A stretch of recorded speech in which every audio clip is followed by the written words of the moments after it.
우리 함께 하나님의 말씀 같이 봉독하도록 하겠습니다. 민수기 21장 1절에서 20절까지의 말씀입니다.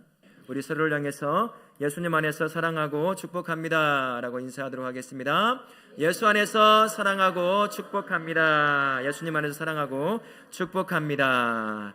5월의 말씀의 주제는요, 은혜와 공평의 원리다라는 것이었습니다. 은혜가 값없이 누리는 것이라고 한다면 공평은 값을 정확하게 계산하여 나누는 것을 의미하게 됩니다. 이 둘이 정확히 만나는 곳이 어디냐? 바로 십자가다라고 할 수가 있습니다.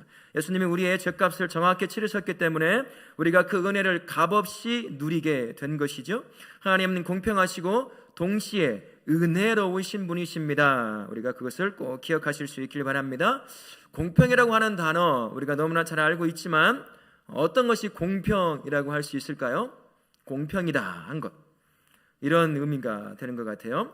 한쪽으로 기울어지지 않고 공정함, 이 정의도 더 어렵네요. 한편으로 기울어지지 않고 공정함. 저울을 보시면 돼요. 우리 양쪽에 달려있는 저울이 있잖아요. 그 한쪽에 무게를 올려놓고 공평하게 하기 위해서 똑같은 무게를 한편에 올려놔서 이 평형을 유지하는 것, 그것을 공평이다라고 이야기를 합니다. 법정 용어로 이제 주로 쓰이게 되는데 이렇게도 정의를 하더라고요. 편견 없이 진리를 쫓아 정당하고 합법적으로 호의를 갖고 판결하다. 그러니까 이제 어떤 한편에 편애하지 않고 정확하게 판단을 한다라는 것이겠죠. 사실 그러나 인간의 편에서는 이것은 불가능하다라고 볼 수가 있습니다. 아무리 법이 잘 갖추어져 있어도 이렇게 인간이 무언가를 판결할 때는 반드시 어느 한쪽에 편이 들어질 수밖에 없다라는 것입니다. 그런 의미에서 인간으로 보기에는 부족함이 참 많은 것이다 라고 할 수 있는데 오직 한 분만 달라요. 누굴까요? 우리 하나님만 완벽하게 공평하게 우리를 다스릴 수 있는 유일한 분이시다라는 것입니다. 그래서 우리가 억울하지 않는 거예요. 만약에 하나님이 공평한 분이 아니시다 그러면 얼마나 억울하겠습니까? 나 가진 것도 없고 못났고 아무것도 없는데 가진 사람만 하나님께서 인정해주고 능력 있는 자만 자신의 자녀라고 삼아 주신다고 한다면 아무것도 없는 저와 같은 사람들은 아마 하나님을 믿을 수가 없겠죠. 공평하신 하나님이 아니시기 때문에. 그러나 우리 하나님은 인간의 조건과 아무 상관없이 모든 면에서 완벽하게 공평하신 분이다라는 것입니다. 그러니 우리가 우리의 삶의 문제를 가지고 하나님 앞에 온전히 가지고 나아갈 수가 있는 거예요. 하나님 앞에 딱 나아가면 내 삶은 어느 한편으로 기울어져 있는 것이 아니라 하나님께서 원하시는 가장 공평한 삶 가운데 나의 삶을 보고 판단하시고 이끌어 가시기 때문인 것입니다. 세상 사람들은 내가 가진 것 갖고 나를 잣대를 재잖아요. 못났다, 키도 작네, 눈도 찢어졌네, 머리숱도 없네, 별것 가지고 우리의 연약함을 다 이렇게 재서 우리를 무너뜨리고 실망하게 만들려고 하지만 우리 하나님은 그렇지가 않아요. 누구를 통해서 보시냐면 예수 그리스도를 통해서 우리를 딱 바라보시기 때문에 다른 건 아무것도 안 본다는 거예요. 그냥 내 자녀구나 라는 그 모습 그대로를 바라보신다라는 것입니다. 그래서 공평하신 분이다라는 겁니다. 우리가 그런 공평함 가운데 살아가고 있는 거예요. 그러면 우리 성도로서 자녀로서 우리의 삶은 어떻게 해야 되겠어요? 우리도 똑같이 누군가를 향하여 편애함 없이 공평함으로 나아가려고 애를 써야 돼요. 물론 우리는 부족합니다. 나를 더 좋아해주고 내 편이 되어주고 나와 함께하고 싶어하는 사람에게 마음이 더 가는 것, 그게 사람인지라 어쩔 수가 없는 연약함 중에 하나이긴 해요. 하지만 최대한도로 그것을 절제하고 가운데 중립을 지키고 공평을 지키려고 하는 것이 성도의 삶의 모습이어야 한다라는 것입니다. 세워진 모든 자리에서 하나님은 나를 향해 공평함으로 대하시는 것처럼 내 삶 또한 어느 곳에 있든지 간에 편애함이 없이 공평함으로 누군가를 대하려고 항상 하는 것, 그게 성도의 삶인 줄 믿습니다. 오늘도 내일 3일간 또 살아가시면서 편애하지 않고 모든 사람을 예수님의 눈으로 공평하게 바라보시고 대하실 수 있기를 축원합니다. 아멘. 우리 말씀으로 한번 들어가 보겠습니다. 1절부터 9절까지 말씀인데요, 불뱀으로 죽게 된 백성에게 하나님은 장대의 노뱀으로 구원의 은혜를 베푸십니다. 첫 번째 질문, 이스라엘이 불뱀 재앙을 받은 이유가 무엇이었어요? 에돔 땅을 우회하려 했는데 더 멀리 돌아가야 되니까 짜증나는 거예요. 곱장 뚫고 나가면 하루 길이면 갈 수 있는 길을 3일 4일 길을 걸어간다고 생각해 보세요. 지금 거의 40년 동안 광야를 돌고 돌았단 말이에요. 걷고 또 걷고 아무것도 없는 땅을. 근데 이번에는 또 돌아가래. 그냥 가면 될 건데. 그래서 이스라엘 백성들이 뭐라고 했어요? 마음이 상했다고 그랬어요. 돌아가는 이유 하나 때문에 마음이 상했습니다. 그러나 사실 그것 때문에 마음이 상한 게 아니에요. 그리고 하나님과 모세를 원망합니다. 그리고 변함없이 광야에서 죽게 됐다고 또 원망해요. 그러나 진짜 이유는 그 마지막 부분에 있어요. 뭐가요? 먹을 것도 없고 물도 없고 우리가 하찮은 음식만 먹고 있다. 이게 불평의 핵심적인 원인이었어요. 이스라엘 백성들의 핵심적인 원인이었습니다. 자, 7절부터 9절까지 두 번째 질문. 모세가 백성을 위해 기도했을 때 하나님이 알려주신 구원의 방법이 무엇이었습니까? 놋뱀을 만들어 장대 위에 달았는데 그것을 바라보는 자만 살게 하셨다라는 거예요. 여기서 죽은 사람이 많았을까요? 산 사람이 많았을까요? 죽은 사람이 굉장히 많았을 가능성이 높아요. 상식적으로 놋뱀을 바라본다고 살 수 있는 가능성이 낮기 때문인 것이죠. 여전히 불평과 원망을 하고 있던 백성이었기 때문에 아마 저것 본다고 살겠나 하고서는 계속 살려달라고 외치다가 죽은 사람이 아마 굉장히 많았을 것입니다. 오늘 이것을 통해 하나님이 우리에게 주시는 것은 사람은 한결같이 변하지 않는다는 것입니다. 똑같다는 거예요. 어제도 그렇고 오늘도 그렇고 사람이 이러한저러한 삶의 경험을 겪어요. 진짜 많은 경험을 겪습니다. 때로는 죽음의 고비까지 겪을 때가 있어요. 그러면 그 정도가 되면 사람은 바뀌어야 되잖아요. 그죠? 그런데 여러분, 우리 성도님이 살아보셨잖아요. 제가 나이 50이지만 더 많이 살아보신 장로님, 집사님, 권사님들 계시는데 어떻던가요? 인생이 팍 바뀌던가요? 안 바뀌어요. 잠깐 깜짝 놀라가지고 조금 걱정하며 살지만 하루 이틀 3일쯤 지나면 아무 문제 있으면 어느 때 그랬느냐는 것이 똑같아지는 것이 사람의 모습입니다. 그래서 사람은 바꿔 쓰는 게 아니다라는 말이 여기서 나오는 것 같아요. 이스라엘 백성의 그 삶을 그대로 보여줍니다. 오늘 불평과 원망의 핵심이 뭐였다고 그랬습니까? 먹는 것과 마시는 것이었어요. 그게 그 불평과 원망의 또아리를 틀고 있는 핵심적인 이유였습니다. 근데 이것이 어디서부터 시작됐을까요? 광야 생활을 시작한 그 시작점부터 1년 40년 전부터 시작했던 원망과 불평이 뭐였냐면 왜 우리에게 물 안 주느냐, 왜 우리에게 먹을 것을 안 주느냐, 저 애굽에서는 고기를 먹었다, 순 거짓말을 해가면서 하나님을 원망했던 이유가 먹고 마시는 것이었습니다. 지금도 가나안 땅을 눈앞에 두고 있는 1세대, 1세대가 거의 죽어가고 2세대가 지금 바뀌어가는 이 시점에도 여전히 불평의 핵심은 뭐냐? 뭘 먹고 뭘 마시느냐. 이것이 불평의 핵심이었다는 거예요. 40년이 지났어요. 여러분, 40년 동안 이스라엘 백성들이 광야에서 무엇을 경험했을까요? 죽음의 고비를 많이 경험했을까요? 아니에요. 전능하신 하나님이 낮에는 구름기둥으로 밤에는 불기둥으로 인도해 갔습니다. 자고 있는 그 순간에도 하나님의 역사를, 하나님의 보호하심을 경험했던 민족이 그 세대가 있다고 한다면 이 출애굽 여정에 살아갔던 이스라엘 백성들이에요. 심지어 먹는 것 때문에 원망하고 있는 이 순간조차도 무엇을 경험하고 있을까요? 하나님의 역사를 경험하고 있다는 거예요. 그런데 입에서 나오는 것이 감사가 아니라 원망과 불평. 40년 동안 하루도 1분 1초도 쉬지 않고 하나님의 역사를 경험했던 민족에게서 40년 전에 처음 했던 원망과 불평이 지금 40년이 지난 후에도 세대가 바뀌었음에도 불구하고 여전히 똑같은 것 가지고 원망과 불평을 하고 있다라는 겁니다. 그래서 하나님께서 참다 못해서 불뱀을 내었어요. 그냥 죽여도 되는데 왜 하나님은 불뱀을 내놓으셨을까? 뱀이 한 번에 여러 사람을 물었을까요? 한 번에 한 사람씩 물었을 것 같잖아요. 그러니까 뱀을 보고 그때그때 회개하라고 그렇게 하신 것 같아요. 그냥 한 번에 그냥 지진해서 다 죽여버릴 수도 있었을 텐데 그렇지 않고 불뱀을 내어서 징계를 내리십니다. 근데 그것도 못 참는 거예요. 살려달라고 외치시니까 긍휼이 풍성하신 하나님, 에베소서 2장 4절 말씀에 이런 말씀이 있어요. 긍휼이 풍성하신 하나님이 우리를 사랑하신 그 큰 사랑으로 인하여 라는 말씀이 있어요. 그 불평과 원망을 하던 그들을 징계했음에도 불구하고 살려주세요 살려주세요 외치니까 긍휼이 풍성하신 하나님이 노뱀을 만들어서 그것을 쳐다보는 것만으로, 다른 거 약을 바르고 뭐 치료하고 그런 거 필요 없었어요. 바로 그냥 쳐다만 보면 해결되게, 바로 쳐다만 보면 살 수 있게 노뱀을 만들어 다는 그러한 긍휼을 베풀어 주셨습니다. 그게 바로 우리 하나님의 마음이에요.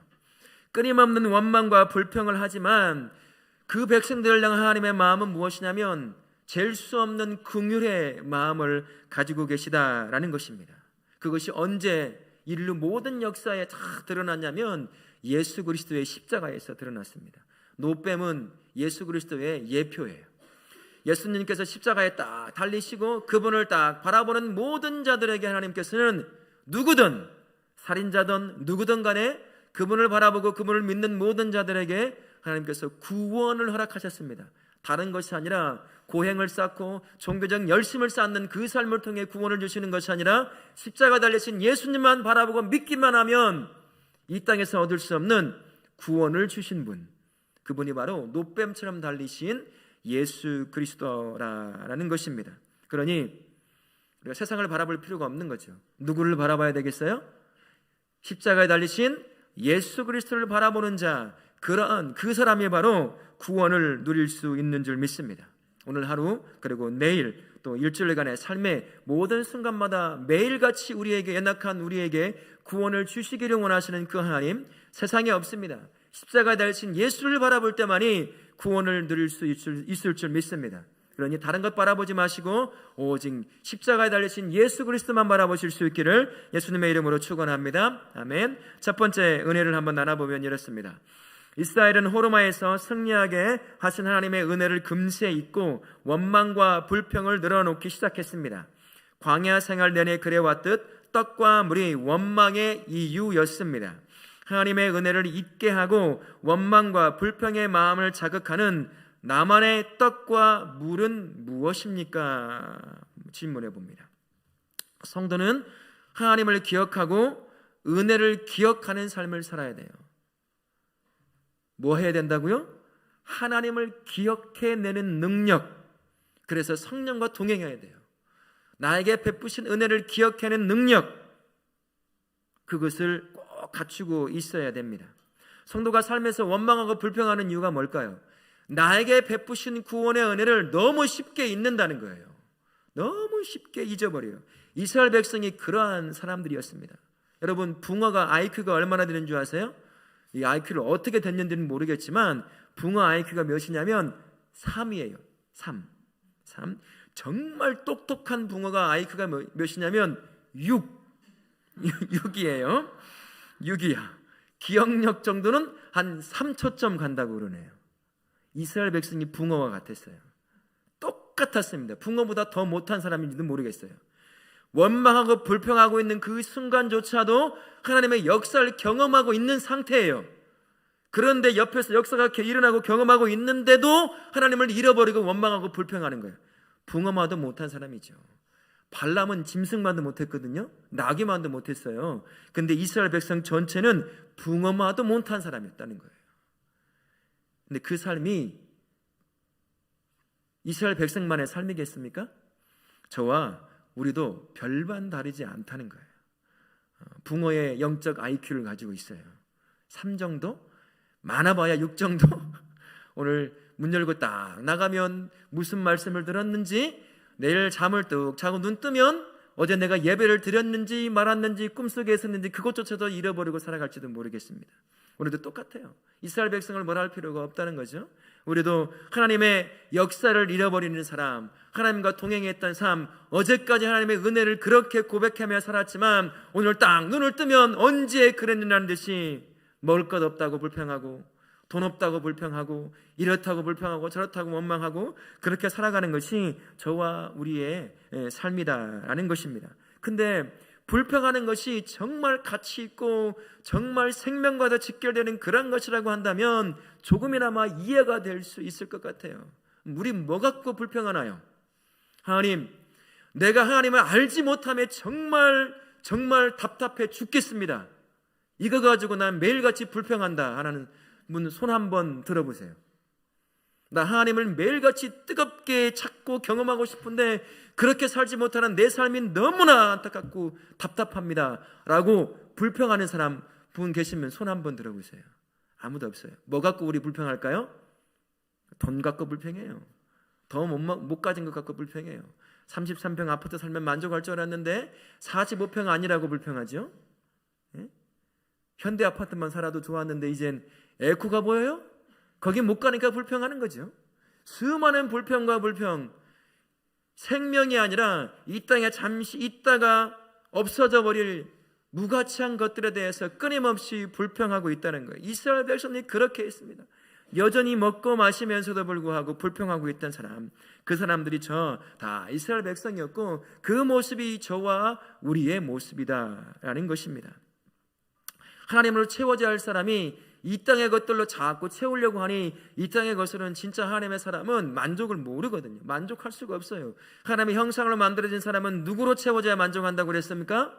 하나님으로 채워져야 만족하는 거거든요. 그런데 하나님이 아닌 이 땅의 것들로 자꾸 채우려고 하니 여전히 만족하지 못하는 거예요. 그러니까 계속 불만인 거죠. 불평하고 원망하고 그렇게 살아가는 것입니다. 우리 성도님들은 하나님을 더 깊이 알지 못함을 원망하실 수 있길 바라요. 하나님을 더 깊이 경험하고 주님의 은혜를 매일같이 경험하지 못하는 이 연약한 인생을 두고 불평하고 원망하는 하나님이 찾으시는 거룩한 주의 백성의 삶을 사실 수 있기를 축원합니다. 아멘. 큰 두 번째 나눔을 한번 보시면요, 장대에 단 놋뱀을 쳐다보는 자마다 산 것처럼 십자가에 높이 달리신 예수님을 믿는 자는 영생을 얻습니다. 예수님을 향한 나의 믿음은 어떤 것이며 믿음을 통해 내가 얻은 생명은 무엇인지 나눠봅시다 라고 말씀합니다. 성도의 구원은 세상에 있지 않죠. 어디에 있습니까? 십자가에 달리신 예수 그리스도에게 있습니다. 그래서 성도의 삶의 시선이 언제나 십자가에 달리신 예수님께 고정되어 있어야 한다는 거예요. 삶이 주님께 고정이 되어 있어야 그때마다 하나님께서 이루시는 구원을 경험하고 누릴 뿐만 아니라 나눌 수 있는 그러한 인생이 될 수 있다는 것입니다. 예수 그리스도를 바라본다는 것, 예수님께 인생의 시선을 고정한다는 것, 우리 삶에서는 어떤 것으로 다가올까요? 예수님이 내 삶의 중심으로 삼는 거예요. 예수님이 내 삶의 모든 삶에 앞세우는 것입니다. 주님께서 내 삶의 시작이 예수님이 되는 것이고 내 삶을 이끌어가는 것이 예수님이 되는 것이고 내 삶의 결정을 하는 것이 예수님이 되는 거예요. 주님, 어떻게 하면 되죠? 어떻게 살면 될까요? 오늘 나를 어떻게 인도해 가시겠습니까? 그게 바로 예수님을 삶의 중심으로 두는 것이고 예수님을 삶의 가장 맨 앞에 두는 거예요. 내가 스스로 결정하고 살아가는 삶이 아니라 예수님의 삶의 모든 것의 중심이 되고 앞서 있는 겁니다. 그게 바로 십자가에 달리신 예수 그리스도를 바라보는 것이고 그게 바로 십자가에서 주시는 구원의 은혜를 경험하는 삶의 생명의 통로가 되는 것이다 라는 것입니다. 이 땅의 것을 예수님을 딱 바라보면 이 땅에 있는 것에 대해서 미련함이 점점 갖지 못함에 대한 이런 미련이 사라지기 시작한다는 거예요. 더 고상하고 가치 있는 영혼에 대한 것, 진리에 대한 것에 대한 관심과 마음이 계속 더 커지게 된다라는 것입니다. 나와 내 가족만 바라봤던 나의 삶의 시선이 이제는 하나님을 향하여 그리고 이웃을 향하여 시선이 옮겨져 가기 시작하는 것입니다. 그러면서 나의 섬김을 통해서 또 다른 삶을 생명의 역사들을 경험하는 그러한 생명을 생산해낼 수 있는 그러한 삶으로 살아가게 되는 것입니다. 성도의 시선은 언제나 누구를 향해 있어야겠습니까? 십자가에 달리신 예수 그리스도에게 고정이 되어 있어야 한다는 거예요. 베드로가 물 위를 걸을 때 그 시선이 어디를 향해 있었을까요? 물 위를 걸어오신 예수님을 똑바로 바라봤을 겁니다. 그런데 파도가 치자 그 시선이 파도를 향해 돌아갔습니다. 그러자 어떤 일이 발생했어요? 물에 풍덩 빠졌나요? 서서히 빠졌나요? 아무도 몰라요. 지금도 저는 의문을 갖고 있어요. 신학교 때부터 베드로가 풍덩 빠져가지고 살려달라고 했을까? 발목, 무릎 천천히 빠져들어갔을까? 아직도 의문이에요. 가서 물어볼 일이긴 하지만요. 예수님께서 시선을 딱 고정이 되지 않자 인생이라고 하는 풍랑에 푹 빠져버리게 되는 겁니다. 우리 인생도 그래요. 그러니까 불평이 나오는 것이고 원망이 나오는 것입니다. 매일같이 내 삶에서 구원을 이루어 가시는 하나님을 그분과 동행하면서도 불구하고 그 구원의 감격을 누리지 못하는 거예요.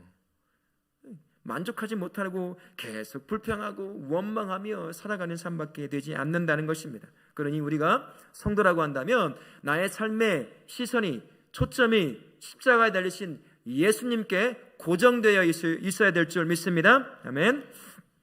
큰 두 번째 한번 나눠보도록 하겠습니다. 큰 두 번째 10절부터 20절까지의 말씀인데요.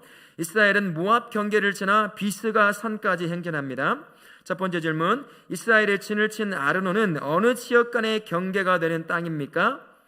모압과 아모리 사이에서 모압의 경계가 되는 곳이었습니다. 가까이 온 거예요. 지금 가나안 땅 가까이 온 겁니다. 두 번째 질문, 이스라엘이 잃은 부엘에는 무엇이 있었죠? 이스라엘에게 물을 주리라 하신 우물이 예비되어 있었습니다. 세 번째 질문, 이후 이스라엘은 어느 산에 도착하게 되었나요? 비스가산 꼭대기에 이르게 됩니다. 우리 하나님은 신실하신 분이십니다.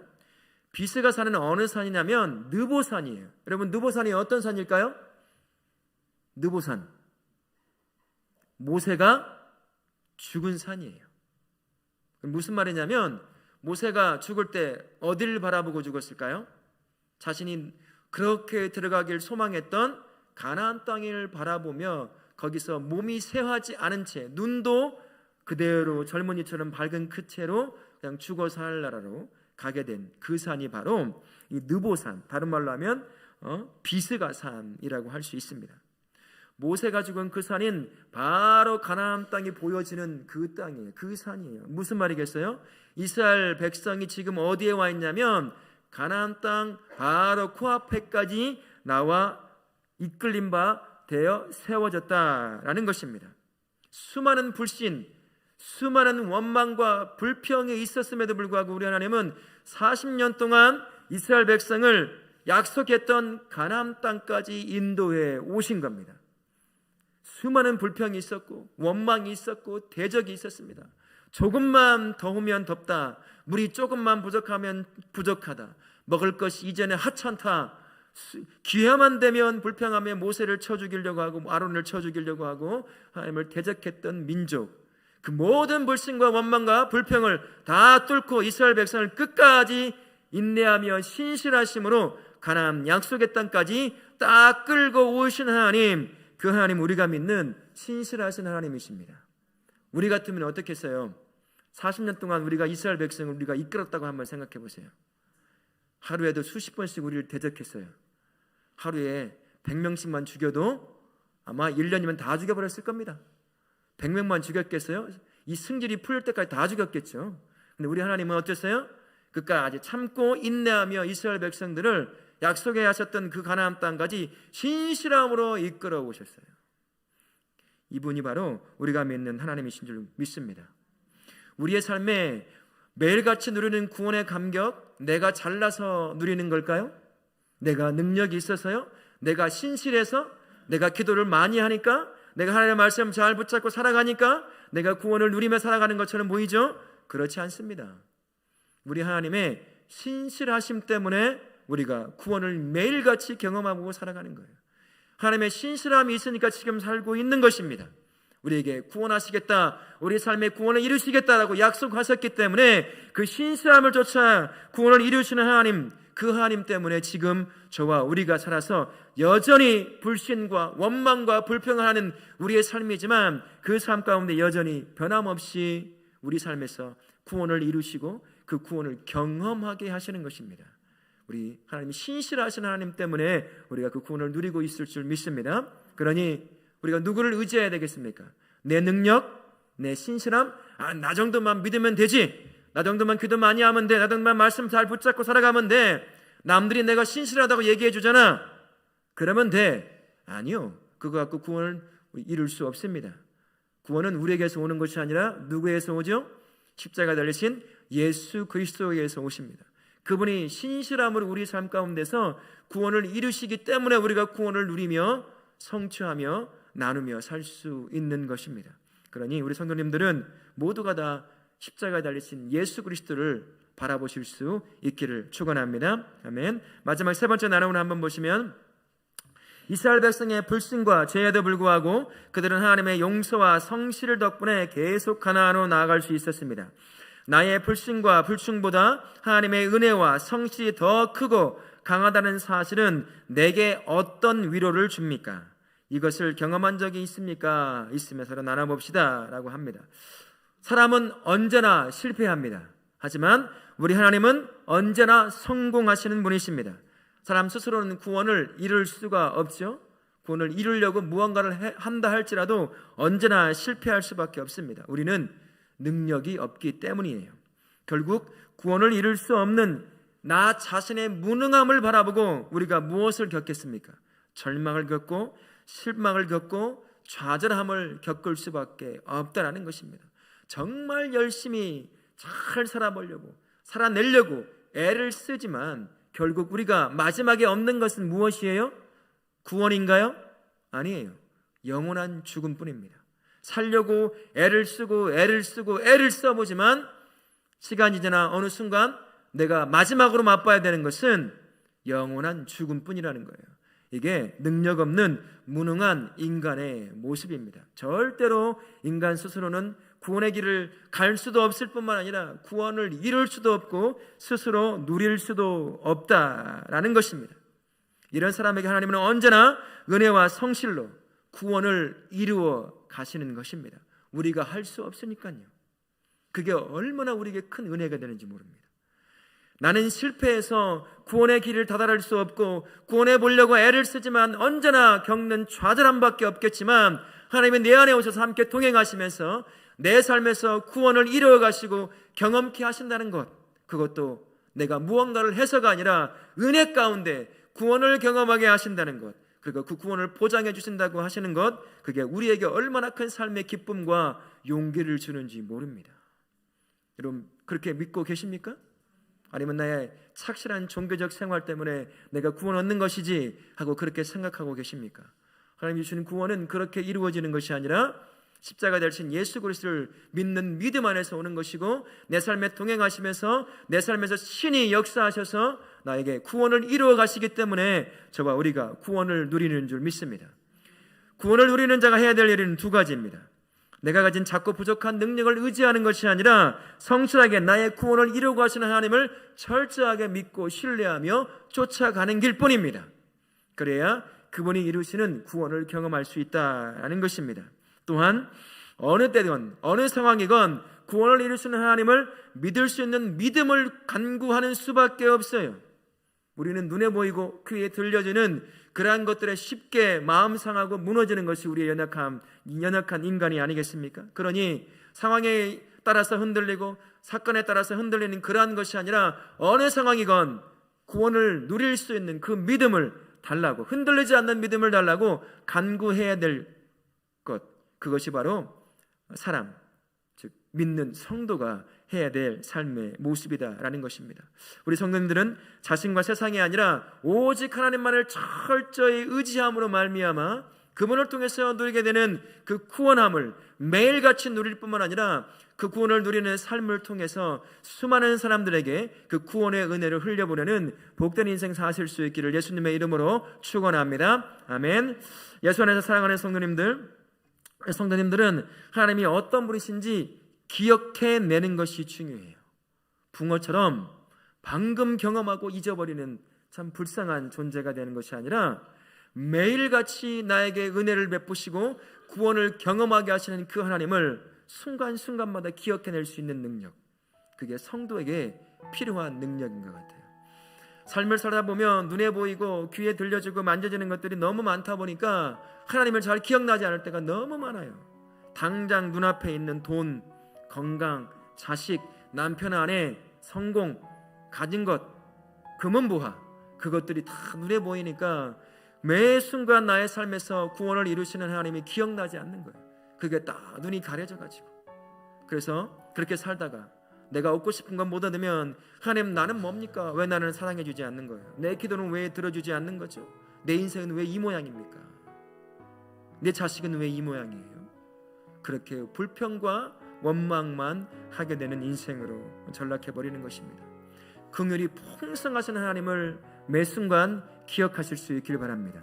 나는 끊임없이 실패하여 넘어진다 할지라도, 불평하고 원망한다 할지라도, 우리 하나님은 불평과 원망을 뚫고 내 삶에 찾아오셔서 매 순간 구원을 이루고 하시는 분. 그래서 우리로 하여금 내가 잊어버린다 할지라도 그 구원을 경험케 하시는 분이 살아계신 우리 하나님 아버지신 줄 믿습니다. 그러니 그 하나님을 철저히 믿고 그 하나님께 여러분의 인생, 삶의 시선을 고정시키실 수 있기를 바랍니다. 그러면 그 하나님께서 내가 잊지 않는 그 하나님, 내 삶에 항상 동행하시는 하나님, 어떻게 내 삶의 구원을 이루어 가시는지를 그 어느 때보다 깊이 경험하는 복된 인생이 될 줄 믿습니다.